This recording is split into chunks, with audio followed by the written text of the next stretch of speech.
നല്ല യുദ്ധം നടന്നുകൊണ്ടിരിക്കുകയാണ്. മനുഷ്യനെ സംബന്ധിച്ചിടത്തോളം നല്ല യുദ്ധം എന്നാണ് പറയുക.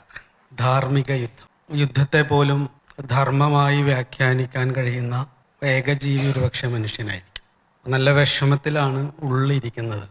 എത്രയോ കുട്ടികൾ, എത്രയോ മനുഷ്യർ മരിച്ചു വീഴുന്നു. ഒരിക്കൽ ഗുരുനിത്യ അദ്ദേഹത്തിൻ്റെ ഒരു ക്ലാസ്സിൽ പറഞ്ഞത്, അറിവിൻ്റെ കുറവ് കൊണ്ടല്ല മനുഷ്യൻ ഇത്രയും മോശമായി പോയത്, അലിവിൻ്റെ കുറവ് കൊണ്ടാണ്. അപ്പോൾ ഞാൻ യുദ്ധത്തെക്കുറിച്ച് ഒരു KM ഗഫൂർ എന്ന് പറഞ്ഞിട്ടുള്ളൊരു കവി അതിമനോഹരമായിട്ടുള്ളൊരു കവിത എഴുതിയിട്ടുണ്ട്. മനുഷ്യൻ എന്ന പ്രതിഭാസം എന്ന ടൈറ്റിലായിട്ട് ബന്ധപ്പെട്ട് എന്ത് ആമുഖം പറയണമെന്ന് ആലോചിച്ചപ്പോൾ എൻ്റെ ഉള്ളിൽ ആദ്യം വന്നത് ആ കവിതയാണ്. യുദ്ധത്തെക്കുറിച്ച് ഞാൻ വായിച്ചിട്ടുള്ള ഏറ്റവും മനോഹരവും ഏറ്റവും ആഴമുള്ളൊരു കവിതയാണ്. അപ്പം അത് വായിച്ചിട്ട്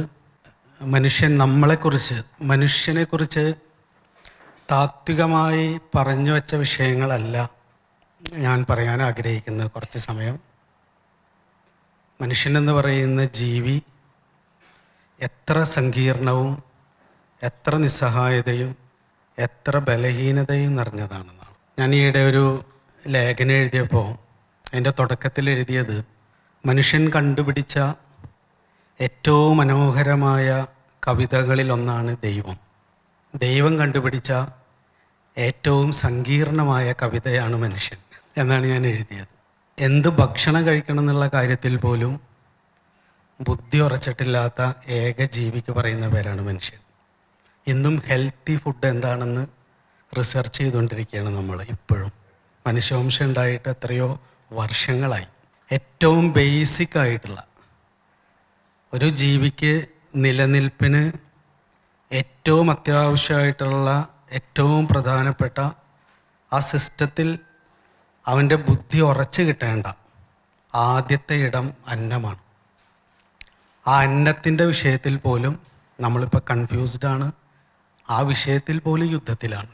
ഏതാണ് ഒരാൾ കഴിക്കേണ്ടത്, ഏതാണ് കഴിക്കേണ്ടാത്തത് എന്നുള്ള വിഷയത്തിൽ പോലും അടിസ്ഥാനപരമായ ഒരു പൊതു ഉറപ്പ് കിട്ടാത്ത ജീവി, പൊതു സമ്മതം കിട്ടാത്ത ജീവി. അതുകൊണ്ടാണ് അത്രമാത്രം നമ്മൾ സങ്കീർണമായിട്ടിരിക്കുന്നത്. ആ പ്രതിഭാസത്തെക്കുറിച്ചാണ്. എന്തുകൊണ്ട് നമ്മളിലുള്ള സാധ്യതകളെക്കുറിച്ചല്ല, ഒരുപാട് സാധ്യതകളുള്ള ജീവി ആയിരിക്കുമ്പോഴും നമ്മളിപ്പോൾ ഫങ്ഷൻ ചെയ്യുന്നത് എങ്ങനെയാണ് എന്ന വിഷയമാണ് മനുഷ്യൻ എന്ന പ്രതിഭാസം എന്ന വിഷയത്തിൽ വളരെ കുറച്ച് സമയമേ ഒരുപാട് സമയം നീണ്ടുപോയിട്ടുണ്ട് പരിപാടി. അതുകൊണ്ട് വളരെ കുറച്ച് സമയം കൊണ്ട് ചെറുതായി ഒന്ന് തൊട്ടുപോകാൻ ആഗ്രഹിക്കുന്നു. ആ കവിത ഇതാണ്. അറിയാതെ പന്ത് തട്ടി ഒരു ചില്ല് പൊട്ടിയതിന് മക്കളെ തല്ലുന്ന, കറിയിൽ ഉപ്പ് കൂടിയതിന് പാത്രം വലിച്ചെറിയുന്ന, വൈകി വന്നതിന് വാതിൽ വലിച്ചടയ്ക്കുന്ന, തേക്കിൻകുറ്റിയുടെ അവകാശ തർക്കത്തിൽ അയൽക്കാരനെ തെറി വിളിക്കുന്ന, ഒരു കൊടിക്കാലിൻ്റെ പേരിൽ എതിർ പാർട്ടിക്കാരനെ വെട്ടിക്കൊല്ലുന്ന നമ്മൾ ചോദിക്കുന്നു, എന്തിനാണ് ഈ യുദ്ധം? നമ്മൾ വലുതായതാണ് യുദ്ധം. അറിയാതെ പന്ത് തട്ടി ഒരു ചില്ല് പൊട്ടിയതിന് മക്കളെ തല്ലുന്ന, കറിയിൽ ഉപ്പ് കൂടിയതിന് പാത്രം വലിച്ചെറിയുന്ന, വൈകി വന്നതിന് വാതിൽ വലിച്ചടയ്ക്കുന്ന, തേക്കിൻകുറ്റിയുടെ അവകാശ തർക്കത്തിൽ അയൽക്കാരനെ തെറി വിളിക്കുന്ന, ഒരു കൊടിക്കാലിൻ്റെ പേരിൽ എതിർ പാർട്ടിക്കാരനെ വെട്ടിക്കൊല്ലുന്ന നമ്മൾ ചോദിക്കുന്നു, എന്തിനാണ് ഈ യുദ്ധം? നമ്മൾ വലുതായതാണ് യുദ്ധം. ഞാൻ യുദ്ധത്തെക്കുറിച്ച് കേട്ടിട്ടുള്ള മനോഹരമായിട്ടുള്ളൊരു കവിതയാണ്. ഞാൻ കഴിഞ്ഞ കുറേ വർഷങ്ങളായിട്ട്, ഒരുപക്ഷെ കഴിഞ്ഞ 15 വർഷമായിട്ട് ഏറ്റവും കൂടുതൽ സംസാരിക്കുന്നത് കുട്ടികളോടാണ്. ഞങ്ങൾ മുതിർന്നവർക്ക് കാര്യമായ കുഴപ്പമുണ്ട് എന്ന് തിരിച്ചറിഞ്ഞ ഒരാളാണ് ഞാൻ. കുട്ടികൾക്കല്ല, മുതിർന്നവർക്ക്. നിങ്ങൾ അവിടേക്ക് ഇരിക്കുകയാണ് കുറച്ചുകൂടി സമാധാനത്തിൽ കാണും. അവിടേക്ക് ഇരുന്നുള്ളൂ. ഇത് നമ്മുടെ ഒരു പ്രതിഭാസമാണ്. നമ്മൾ ആ ഒരു ഈസി ആയിട്ടുള്ള ഇടത്തിലേക്ക് മാറണം. നമ്മുടെ യൂട്യൂബൊക്കെ രൂപപ്പെട്ടു വന്ന സമയത്ത് ഒരു 9 വയസ്സുള്ളൊരു കുട്ടി അവൻ്റെ അമ്മയുടെ മൊബൈൽ അടിച്ചു മാറ്റി അവൻ്റെ മുറിയിൽ വന്ന് വാതിലടച്ചിട്ട് ആ യൂട്യൂബിൽ കുറച്ച് നേരം സംസാരിച്ചിട്ട് അവൻ അപ്ലോഡ് ചെയ്തിരുന്നു വർഷങ്ങൾക്ക് മുൻപ്. ഞാനിപ്പോൾ ഈയിടെ അത് തപ്പിയിട്ട് അത് കാണുന്നില്ല. അവൻ വാതിലടച്ചിട്ട് അവൻ ഒരു ബനിയനൊക്കെ ഇട്ട് കരഞ്ഞ് കലങ്ങിയ കണ്ണുകൾ. അവൻ ഇതിൽ പാതി തല കാണാം, പാതി തല കാണില്ല. അവനിതൊന്നും റെക്കോർഡ് ചെയ്യാനൊക്കെ ഏകദേശം ഒരു ഐഡിയ ഉള്ളൂ. അവനതിൽ പറയുകയാണ്, ഞാൻ എൻ്റെ ഒരു സങ്കടം പറയാൻ വന്നതാണ്, എല്ലാവരോടും, ജനങ്ങളോടാണ്, നമ്മളോടാണ്. എൻ്റെ കൈ തട്ടി ഒരു ഗ്ലാസ്, അമ്മയുടെ പ്രിയപ്പെട്ട ഒരു ഗ്ലാസ് എൻ്റെ കൈ തട്ടി താഴെ വീണ് പൊട്ടി. അതിന് അമ്മ എന്നെ ഒരുപാട് വഴക്ക് പറഞ്ഞു, പൊട്ടിത്തെറിച്ചു. നിനക്കൊക്കെ ജന്മം നൽകിയതുപോലെ എനിക്ക് പറ്റിയ തെറ്റാണെന്നൊക്കെയാണ് എന്നെക്കുറിച്ച് പറഞ്ഞത്. എനിക്ക് ഭയങ്കര സങ്കടമായി. അതുകൊണ്ട് എനിക്ക് കുറച്ച് കാര്യങ്ങൾ നിങ്ങളോട് ചോദിക്കാൻ വേണ്ടിയിട്ടാണ്, നിങ്ങളോട് പറയാൻ വേണ്ടിയിട്ടാണ് ഞാനിപ്പോൾ ഇവിടെ വന്ന് നിൽക്കുന്നത്. വളരെ ഒരു നല്ല അമുക്കൊക്കെ ഇട്ടിട്ടാണ് പറയുന്നത്. അപ്പോൾ അവൻ ചോദിക്കുകയാണ്, നമ്മളോടാണ് ചോദിക്കുന്നത്. ആ ചോദ്യം ഇന്നും ഇങ്ങനെ നിൽക്കുകയാണ്. അമ്മയുടെ കൈ തട്ടിയിട്ടാണ് ആ ഗ്ലാസ് പൊട്ടിയിരുന്നതെങ്കിൽ അമ്മ എന്താണ് പറയുക? അമ്മയ്ക്ക് ജന്മം നൽകിയ അമ്മയുടെ അച്ഛനും അമ്മയും തെറ്റാണെന്ന് പറയുമോ? അമ്മ പറയും, അയ്യോ എൻ്റെ കൈ തട്ടി വീണ് ഗ്ലാസ് പൊട്ടി, വിഷമായിപ്പോയി, അതോടെ കഴിഞ്ഞു അമ്മയുടെ വിഷമം. ഇനി അച്ഛൻ്റെ കൈ തട്ടിയാണ് പൊട്ടിയിരുന്നതെങ്കിൽ എന്തെങ്കിലും രണ്ട് ചീത്ത പറയും. അപ്പം അച്ഛൻ പറയും, അറിയാതെ തട്ടി പൊട്ടിയതാണ്, നീ ഇങ്ങനെ ദേഷ്യം പിടിക്കണ്ടെന്ന് പറയും. അതോടെയും തീരും പ്രശ്നം. അതൊക്കെ പോട്ടെ, അടുത്തതാണ് എന്നെ ഏറ്റവും അത്ഭുതപ്പെടുത്തിയത്. 9 വയസ്സേ ഉള്ളൂ. വീട്ടിലൊരു ഗസ്റ്റായിട്ട് വന്ന, ഒരു അതിഥിയായിട്ട് വന്ന ഒരാളുടെ കൈ തട്ടിയാണ് ആ ഗ്ലാസ് പൊട്ടിയിരുന്നതെങ്കിൽ അമ്മ എന്താ ചെയ്യുക? അമ്മ ആദ്യം ചാടി വീണ ആളോട് പറയും, നിങ്ങൾ വിഷമിക്കണ്ട. ഫസ്റ്റ് വാക്ക്, ഒരു ഗ്ലാസ് അല്ലേ, 100 രൂപ കൊടുത്താൽ കിട്ടുന്ന ഒരു ഗ്ലാസ് അല്ലേ, ഗ്ലാസ് ആയാൽ പൊട്ടും, അതുകൊണ്ട് നിങ്ങൾ വിഷമിക്കണ്ട എന്ന് പറഞ്ഞ് ആ അതിഥിയെ സമാധാനിപ്പിച്ച് വളരെ സന്തോഷത്തോടെ താഴത്ത് വീണ് കിടക്കുന്ന ഗ്ലാസ്സൊക്കെ, പൊട്ടിയ ഗ്ലാസ്സൊക്കെ പെറുക്കിയെടുത്ത് കൊണ്ടുപോയി കളഞ്ഞ് വളരെ പീസ്ഫുള്ളായിട്ട് വന്ന് അയാളോട് സംസാരിക്കും. എൻ്റെ ചോദ്യം, ഒരു അരമണിക്കൂർ സമയത്തേക്ക് വീട്ടിൽ വന്നു പോകുന്ന ഒരു അതിഥിയോട് ഇത്രയും സ്നേഹത്തോടെ അമ്മ പെരുമാറുന്നു. ഒരു ജീവിതകാലം മുഴുവൻ കൂടെ ഉണ്ടാവേണ്ട എന്നോട് എന്തുകൊണ്ടാണ് അമ്മ മര്യാദക്ക് പെരുമാറാതിരുന്നത്? ഈ ഒരു ചോദ്യം, ഈ മര്യാദയില്ലായ്മയാണ് നമ്മൾ KM ഗഫൂറിൻ്റെ കവിതയിൽ തുടങ്ങി ഇപ്പോൾ ബോംബ് പൊട്ടിക്കൊണ്ടിരിക്കുന്ന ഇടത്ത് വരെ കാരണമായിരിക്കുന്ന ഈ മര്യാദയെ ഓവർകം ചെയ്യാൻ, അതിജീവിക്കാൻ, ഈ മര്യാദ കേടിനെ ഒന്ന് അതിജീവിക്കാനും അതിൽ നിന്ന് കുറച്ചുകൂടി ഉയർന്ന് മനുഷ്യത്വത്തോടെ നമ്മുടെ ഏറ്റവും പ്രിയപ്പെട്ടവരോട് പെരുമാറാനും കഴിയാത്ത ജീവിക്ക് പറയുന്ന പേരാണ് മനുഷ്യൻ. ഗുരുനിത്യ ഒരിക്കൽ പറഞ്ഞൊരു കാര്യം, നിങ്ങൾ ആരാണെന്ന് പറയേണ്ടത് നിങ്ങളുടെ ചിന്തകളല്ല, നിങ്ങൾ ആരാണെന്ന് പറയേണ്ടത് നിങ്ങളുടെ കൂടെ കഴിയുന്നവരാണ്. നിങ്ങളെ നിർവചിക്കേണ്ടത്, നിങ്ങളുടെ ക്യാമറകൾ നിങ്ങളുടെ വീടിൻ്റെ അകത്തേക്ക് തിരിച്ചു വെച്ച് ഒരു ദിവസം രാവിലെ മുതൽ രാത്രി കിടന്നുറങ്ങുന്നത് വരെ ആ വീട്ടിലുള്ളവരോട് നിങ്ങൾ പെരുമാറുന്നതാണ് നിങ്ങൾ. കാരണം നമുക്ക് ഏറ്റവും സ്വാതന്ത്ര്യമുള്ള ഇടത്താണ് നമ്മളിലെ ശരിയായ നമ്മൾ പുറത്തു വരിക, അസ്വാതന്ത്ര്യമുള്ള ഇടത്തല്ല.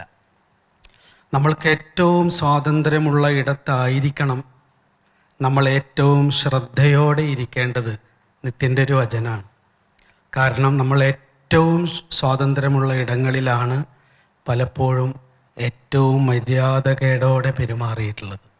കാരണം മനുഷ്യന് അവൻ്റെ ബോധത്തിൽ അവൻ്റെ ഒപ്പത്തിനൊപ്പവും അതിനു മുകളിലും എന്ന് തോന്നിയവരോട് മാത്രമേ മര്യാദക്ക് പെരുമാറി ശീലിച്ചിട്ടുള്ളൂ. നമുക്ക് അറിവിൽ, പ്രശസ്തിയിൽ, അധികാരത്തിൽ, ജെൻഡറിൽ, ലിംഗത്തിൽ, പ്രായത്തിൽ നമ്മളെക്കാൾ കുറഞ്ഞിരിക്കുന്നു എന്ന് തോന്നുന്നവരോട് നാച്ചുറലായി റെസ്പെക്റ്റ് വരില്ല.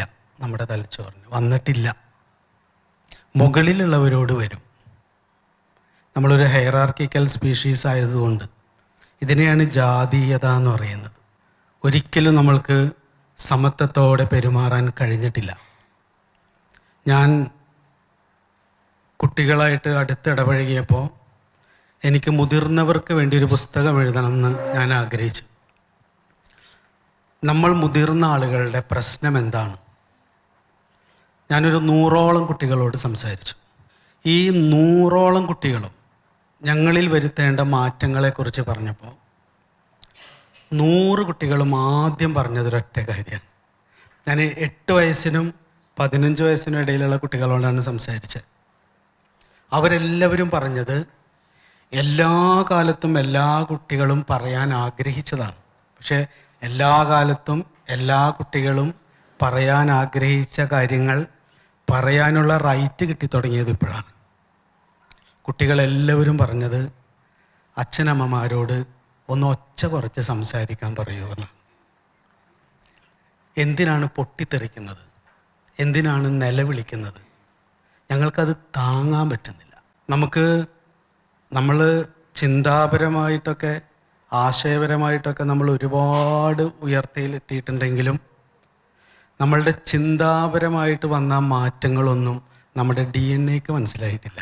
നമ്മുടെ DNA അതിൻ്റെ സ്വഭാവവും ഇപ്പോഴും ഇരിക്കുന്നത് ആ പഴയ ഫുഡ് ചെയിൻ്റെ മിഡിലായിരുന്ന കാലത്ത് തന്നെയാണ്. ഒരൊറ്റടി പോലും ഇങ്ങോട്ടേക്ക് വന്നിട്ടില്ല.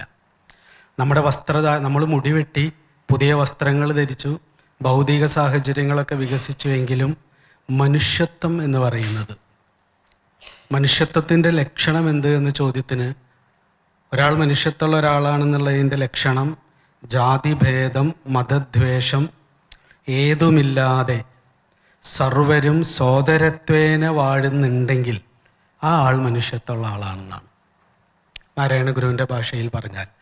പക്ഷെ നമുക്ക് ജാതി ഭേദമില്ലാതെ പെരുമാറാൻ പറ്റുന്നില്ല. ഞാനൊരു വീട്ടിൽ ചെന്നിട്ട് ഒരു കുട്ടിയോട് ഇതേ ചോദ്യം ചോദിച്ചു, മുതിർന്ന ഞങ്ങളുടെ പ്രശ്നം എന്താണ്? അപ്പോൾ ആ കുട്ടി പറഞ്ഞു, മുതിർന്നവരവിടെ നിൽക്കട്ടെ, ഷൗക്കത്ത് മാമൻ്റെ പ്രശ്നം പറയാം. അപ്പം ഞാൻ വിചാരിക്കുന്നത്, ഞാൻ 100% അതുവരെ വിചാരിച്ചിരുന്നത് ഞാൻ നന്നായിട്ട് കുട്ടികളോട് പെരുമാറുന്ന ആളാണ്. എൻ്റെ ധാരണ അതെ, ഞാൻ വളരെ നന്നായിട്ട് കുട്ടികളോട് പെരുമാറുന്ന ആളാണ്. അപ്പം ഞാൻ ഈ പുസ്തകമൊക്കെ എഴുതാൻ തീരുമാനിച്ചത് കൊള്ളാവുന്നൊരു മോഡലായ മുതിർന്ന ഒരാളെന്ന നിലയിലാണ് ഞാൻ ഈ പുസ്തകം എഴുതാൻ തീരുമാനിക്കുന്നത്. അപ്പം ഞാൻ അവനോട് ചോദിച്ചു, എന്താണ് മോനെ പ്രശ്നം? ഷൗക്കത്ത് മാമൻ വീട്ടിൽ വരുമ്പോൾ എന്നെ കെട്ടിപ്പിടിക്കും, സുഖല്ലേ എന്ന് ചോദിക്കും, എനിക്കിഷ്ടപ്പെട്ട മിഠായിയൊക്കെ കൊണ്ടുവന്ന് തരും, ഒക്കെ തരും. പക്ഷേ കുറച്ച് സമയം കഴിഞ്ഞാൽ അച്ഛനും അമ്മയും ഇവിടെ വന്നിരിക്കും, നിങ്ങൾ സംസാരിക്കാൻ തുടങ്ങും. എത്രയോ പ്രാവശ്യം ഷൗക്കത്ത് മാമൻ ഇവിടെ വന്നിട്ടുണ്ട്, പക്ഷെ ഞാനും ഇവിടെ ഇരിക്കുന്നുണ്ട്. ഷൗക്കത്ത് മാമൻ വിഷയം സംസാരിക്കുമ്പോൾ ഒരിക്കൽ പോലും എനിക്ക് ഐ കോണ്ടാക്റ്റ് തന്നിട്ടില്ല. ഞാൻ അത്ഭുതപ്പെട്ടു പോയി. ശരിയാണ്, നമ്മളാരും കുട്ടികളുടെ മുഖത്ത് നോക്കി സംസാരിക്കാറില്ല മുതിർന്നവരിയ്ക്കുമ്പോൾ. നമ്മുടെ അപ്പുറത്തിരിക്കുന്ന കുട്ടി നമ്മൾക്ക് ജാതിയിൽ കുറഞ്ഞതാണ്. ലോകത്തിന്ന് വരെ പ്രായമായവരെ ബഹുമാനിക്കണം എന്നാണ് നൂറ്റാണ്ടുകളായിട്ട് പറയുന്നത്. അതായത് ജാതിയിൽ കൂടിയവരെ ബഹുമാനിക്കണം. കുട്ടികളെ ബഹുമാനിക്കണം എന്ന് പറഞ്ഞിട്ടുള്ള ഒരു അറിവ് നമ്മളോട് ആരും പഠിപ്പിച്ചിട്ടില്ല. കാരണം പ്രായത്തിൽ കുറഞ്ഞവർ ബോധത്തിൽ ജാതിയിൽ കുറഞ്ഞവരാണ്. നമ്മൾ റെസ്പെക്റ്റ് ചെയ്യേണ്ടതില്ല, അവർ നമ്മളെ റെസ്പെക്റ്റ് ചെയ്താൽ മതി. ഇപ്പോൾ കുട്ടികൾ അത് നമ്മളോട് ചോദിച്ച് വാങ്ങിക്കാൻ തുടങ്ങിയിരിക്കുകയാണ്. പറയാൻ ആദ്യമായിട്ടാണ്, കുറച്ച് നാളായിട്ടുള്ളൂ. തത്വചിന്തയിൽ എന്നും ലോകത്തെല്ലാവരും ഒന്നായിരുന്നു. ലോകത്തെവിടെയുള്ള ദർശനം എടുത്താലും അവനിവനെന്നറിയുന്നതൊക്കെ ഓർത്താൽ അവനിയിൽ ആദിമമായ ഒരാത്മരൂപം എന്ന് പറയാത്ത ഒരു തത്വചിന്തയില്ല. പക്ഷെ ഇത് ശീലിച്ചിട്ടില്ല നമ്മളുടെ ബ്രെയിനിനെ സംബന്ധിച്ചിടത്തോളം നമ്മൾ ചിന്തിക്കുന്നതല്ല നമ്മുടെ തലച്ചോറിന് ശരി, നമ്മൾ ശീലിച്ചതാണ് നമ്മുടെ തലച്ചോറിന് ശരി. നമ്മുടെ ശീലത്തിൽ ഒരിക്കലും കുട്ടികൾ വ്യക്തികളായിരുന്നില്ല, ഇപ്പോഴുമായി വരുന്നേ ഉള്ളൂ. അവർ കുറഞ്ഞവരാണ്.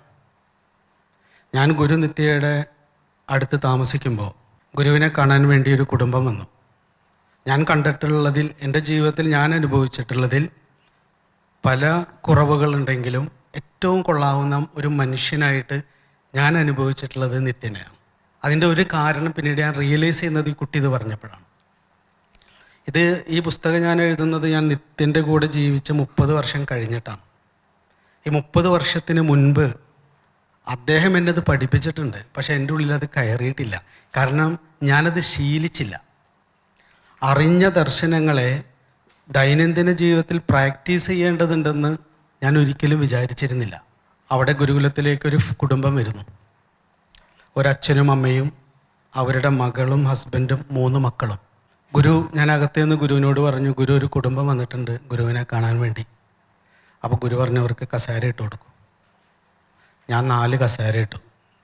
അച്ഛനും അമ്മയ്ക്കും അവരുടെ മകൾക്കും ഹസ്ബൻഡിനും. കുട്ടികൾ 9 വയസ്സ് 11 വയസ്സ് 3 വയസ്സുള്ള കുട്ടികളാണ്.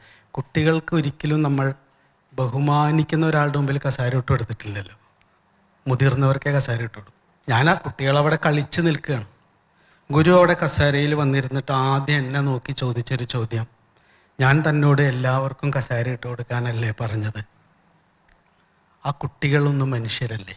ഞാൻ ജാതി ഉപേക്ഷിച്ച് മതം ഉപേക്ഷിച്ച് ഈ ഏകലോകം ഉണ്ടാവണം, നമ്മളെല്ലാവരും വിശ്വപൗരന്മാരാവണം, അതിൽ കുറഞ്ഞതൊന്നും ശരിയല്ല എന്ന് സമരം ചെയ്ത് നാട് മുഴുവൻ കറങ്ങി തിരിച്ചെത്തിയിരിക്കുന്ന സ്ഥലമാണ് ഫേൺഹിൽ ഗുരുകുലം. എന്നെ സംബന്ധിച്ചിടത്തോളം ഞാൻ ഉത്തമനായ പൗരനാണ്. കാരണം എനിക്ക് ജാതിയില്ല, മതമില്ല, ഒന്നുമില്ല, ദൈവമില്ല, ഈ പ്രപഞ്ചം മാത്രം. പക്ഷേ കുട്ടികൾ എനിക്ക് മനുഷ്യരായിട്ടില്ല എന്നുള്ളത് ഞാൻ തിരിച്ചറിഞ്ഞിട്ടില്ല. നമ്മളിങ്ങനെ തിരിച്ചറിയാതെ പോകുന്ന നമ്മളുടെ ഉദാത്തമായ ചിന്തകളിലും ഉദാത്തമായ ദർശനങ്ങളിലും അഭിരമിക്കുക എന്നാണ് ആ വാക്ക്. നമ്മൾ തിരിച്ചറിയാതെ പോകുന്ന ഒരു നമ്മളുണ്ട്. ഇത് രണ്ടും തമ്മിൽ ഒരുപാട് വ്യത്യാസമുണ്ട്. ഈശാവാസ്യോപനിഷത്തിൽ പറയും, അവിദ്യയെ ഉപാസിക്കുന്നവർ അന്ധതമസ്സിലും വിദ്യയിൽ രമിക്കുന്നവർ അതേക്കാൾ കൂരിരുട്ടിലും വീണുപോകും. അവിദ്യയെ ഉപാസിക്കുന്നവർ ഇരുട്ടിൽ തന്നെയാണ്, സംശയമില്ല. പക്ഷെ വിദ്യയിൽ രമിക്കുന്നവർ, നമ്മൾ വിശ്വസിക്കുന്നതും നമ്മൾ ചിന്തിക്കുന്നതും നമ്മൾ പറയുന്നതുമാണ് നമ്മളെന്ന് തെറ്റിദ്ധരിക്കുന്നതിനെയാണ് വിദ്യയിൽ രമിക്കുന്നവർ എന്ന് പറയുന്നത്. പക്ഷേ നമ്മൾ എത്രമാത്രം കൂരിരുട്ടിലാണെന്ന് തിരിച്ചറിയണം. അന്ന് ഞാൻ ആ കുട്ടികൾക്ക് കസേര ഇട്ട് കൊടുത്തു. ഗുരുവിനോട് കസേര ഇട്ട് കൊടുക്കടോ എന്ന് കസേര ഇട്ട് കൊടുത്തു. അതിലാ 9 വയസ്സായ കുട്ടി 25 വർഷത്തിന് ശേഷം എന്നെ കാണാൻ വന്നിരുന്നു ഒരു പരിപാടിയിൽ. ആ കുട്ടി എന്നെ ഓർമ്മയുണ്ടോ എന്ന് ചോദിച്ചു. ഞാൻ പറഞ്ഞില്ല.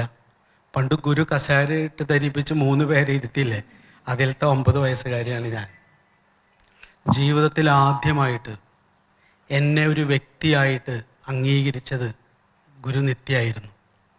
പിന്നെ പറഞ്ഞതാണ് ഏറ്റവും മനോഹരമായ, ഇന്നും ഞാനൊരു പെൺകുട്ടിയാണ്, ഇന്നും അതുപോലെ എന്നെ വ്യക്തിയായി അംഗീകരിച്ച ഒരാളെ എനിക്ക് ഇതുവരെ കാണാൻ പറ്റിയിട്ടില്ല.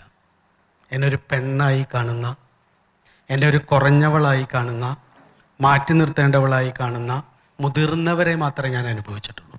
എൻ്റെ അധ്യാപകരായാലും എൻ്റെ വീട്ടിലുള്ള അമ്മാവന്മാരായാലും എല്ലാവരും എന്നെ തുല്യതയോടെ എന്നോട് പെരുമാറിയ ഒരേ ഒരാൾ.